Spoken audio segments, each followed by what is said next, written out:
I want Odell Beckham to get paid because he needs the bail money for Aunt Becky. Yeah. Oh, geez. I'm watching the news right now. That's a whole another podcast. Yeah. Oh my gosh. The Aunt Becky memes today were gold. Oh yeah. Oh man.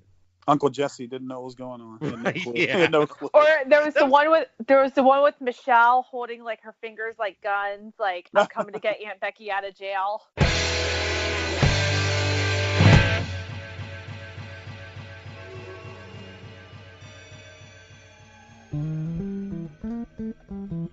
The Donut Bag is brought to you by SeatGeek. SeatGeek is the smart way to buy and resell tickets. It takes confusion out of buying tickets. They put a 0 to 10 score on each ticket to let you know if you're getting a good or bad deal. Use promo code DonutBag to get $20 off your first purchase. Go to SeatGeek.com or get the SeatGeek app. SeatGeek, life's an event. We have the tickets. What's going on, everybody? Welcome to another episode of the Donut Bag, part of the Pod Hub Network. In this episode, Ashley Wright, Mark Hagelauer, and I have a nice impromptu vent session over everything going on in the NFL lately. Odell Beckham Jr. is getting traded to the Browns. The Ravens losing a bunch of defensive players. The Steelers doing not much, maybe? But first, this is in the middle of the morning on Wednesday, and there's a report that Le'Veon Bell is signing with the Jets for 4 years, $52.5 million. He sat out a year, threw away a year, $14.5 million for not that great of an offer. So this is from Albert Breer. Le'Veon Bell had over $15 million per on the table with the Steelers in July. Walked away from $14.54 million after that. Not great decision making. Crazy. It's just funny. Anyway, the Donut Bag starts right now. Okay. Hi. So this is another one of those impromptu podcasts that we're becoming pretty common lately. Me and Mark were talking at 6 a.m. on a Sunday a few days ago. I couldn't believe that was crazy. Yeah. So there's the news that Odell Beckham is getting traded to the Browns, and Ashley replies to me, "Interview me now." Like, wow. He's like, round table right now. I'm like, yeah. Yes. Like, why do you? Yeah. Why did the Tampa Bay? Did the Lightning win yet again or something? It's like, no, about the Giants. I'm like, I had no idea you're a Giants fan. So you're a big Giants fan, Ashley? Yes, I grew up in eastern Pennsylvania in Philadelphia, New York territory. And you have to remember, I'm only a Penguins fan because of Wilkes-Barre and then going to Pitt. Okay. So I am a diehard Giants fan. I always like to say that if Norwood made the kick, I would have been thrown into the TV. And that was my sister's birthday, which was really funny on top of it. And then Super Bowl 42 was my birthday. And I looked at my dad. I'm like, Dad, if they lose this, you're not throwing me. I'm a little too big for that. I have been through the highs of the highs, the lows of the lows. I survived Dave Brown. I actually chased him down at training camp once. I was 6 years old. It was our first year in Albany. So I have quite the history with this interesting franchise. But people tend to forget, I know a lot of the listeners here are Pittsburgh fans. You've got to remember there are a lot of parallels between the Steelers and the Giants. The owners and everything. The Maras and Rooneys are actually related. One of the Rooneys is married to one of the Maras, and they had kids, and their daughters are actresses, and one of them goes by Rooney Mara because Rooney is her middle name. So when I was at Pitt, I used to get crap for wearing Giant stuff, and my comeback was, well, your owners are related to my owner, so you just need to settle. So yeah, I am a huge Giants fan, and let me tell you, so I've already discussed this. I was born in 1990, and obviously Odell Beckham was probably one of the more vibrant players who've ever played for the Giants. Not as vibrant as LT. And I'm not, no. And I know to people my age, they're like, well, LT is LaDainian Tomlinson. No. There is only one LT. He's the OG LT. There is only one LT, and he wore 56. Yes. Okay. He was amazing to watch. So I grew up watching him. Best too, linebacker ever. Yeah. It's not named Jack Ham or Jack Lambert. Yeah. Well, definitely. I mean that is a tough discussion here with Lambert and LT, but anyway, when there, a lot of people would actually draw parallels between Beckham and LT because of the personalities. Some things to keep in mind though: when LT played, you didn't have social media. Top of it, Wellington Mara was around, as was George Young. The combination of them, they were not tolerating. Yeah. Exactly. And it's the same thing when, Dan Rooney was around. Yeah. I think there are just so many parallels between Odell with the Giants and Antonio Brown with the Steelers. Yeah. Well, what has Odell done besides, I know there was that, real, okay, yeah. And then there was that feud with Josh Norman where they were fighting, and then they were on a boat. The boat thing started everything. And to me, like, I tend to blame Victor Cruz for that trip, just because Victor Cruz was the most veteran player out of that group. However, the sources say that that trip was Odell's idea. And I'm just thinking to myself, I'm like, you Nimrods made 2 Super Bowls in 5 years. You didn't go on a boat trip before the playoffs either time because you were too worried about going to the playoffs. Then all of a sudden Odell comes around. He's like, I want to go on a boat. I'm like, oh, congratulations. You went to the playoffs.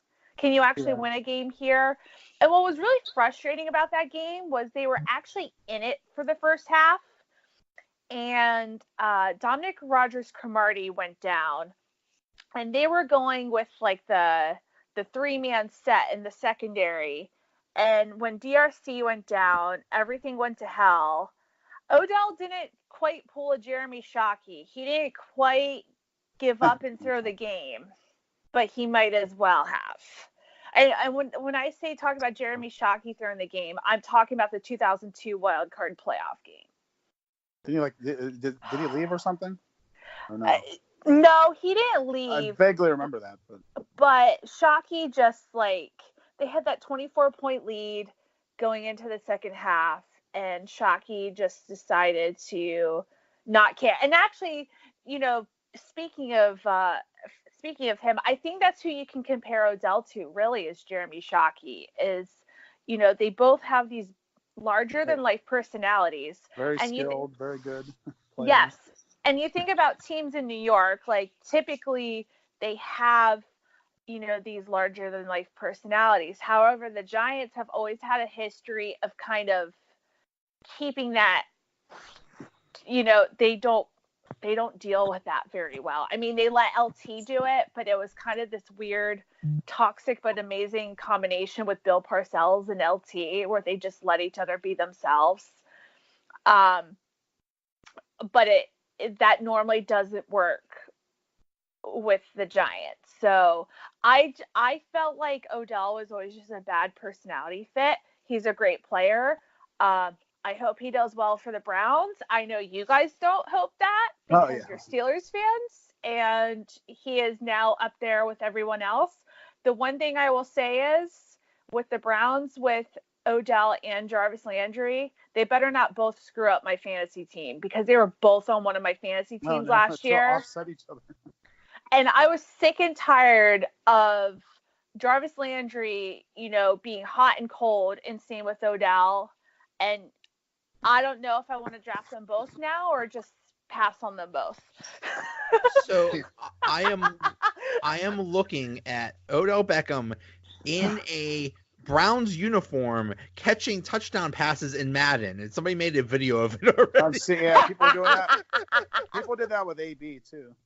Well, the whole AB thing though, like the difference is AB like totally teased that for a few weeks, and he totally sabotaged.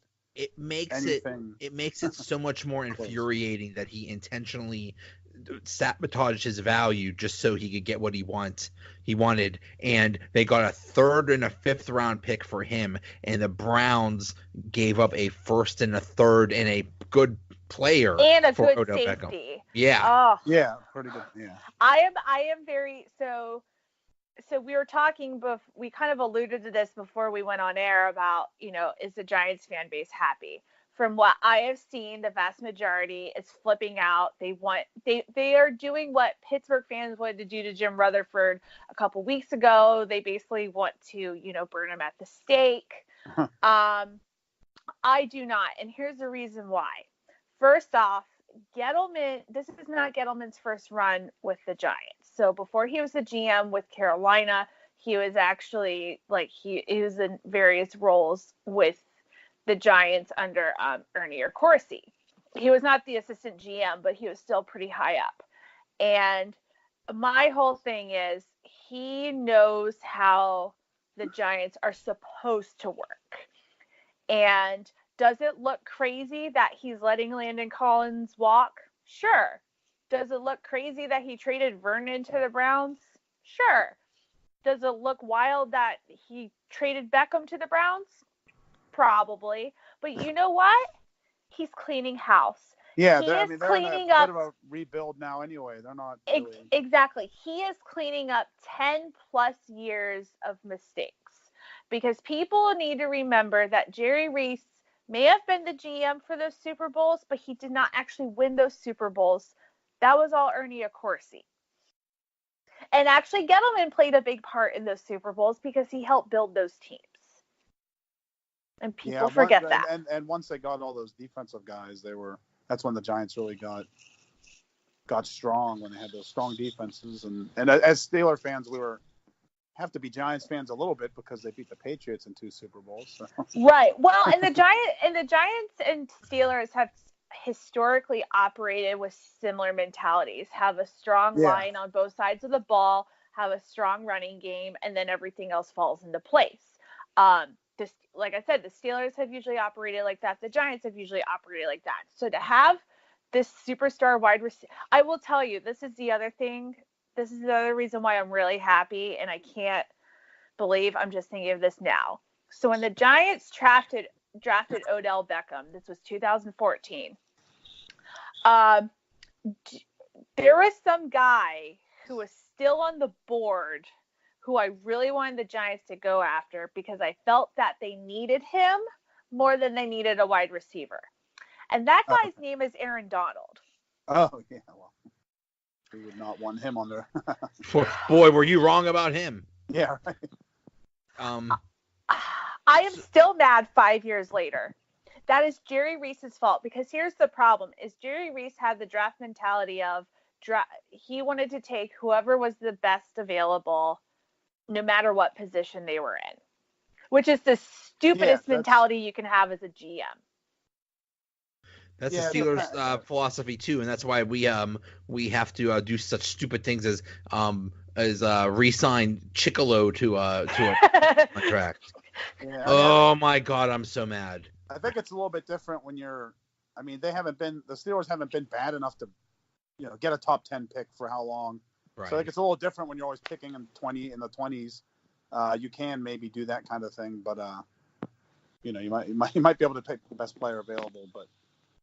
Yeah, well, and I mean, in some years, if the draft is a little bit weaker, so to speak, I think you can do that. And I think this year, after Kyler Murray and Dwayne Haskins are off the board, that's exactly what's going to happen. And now there's some conversation out there that the Giants have now the 6th and the 17th pick in the draft. They may wind up trading both of those picks to one of those top 5 teams, and to make sure that they get Haskins Correct. Oh, okay. Right, because I mean, for all we know, Arizona might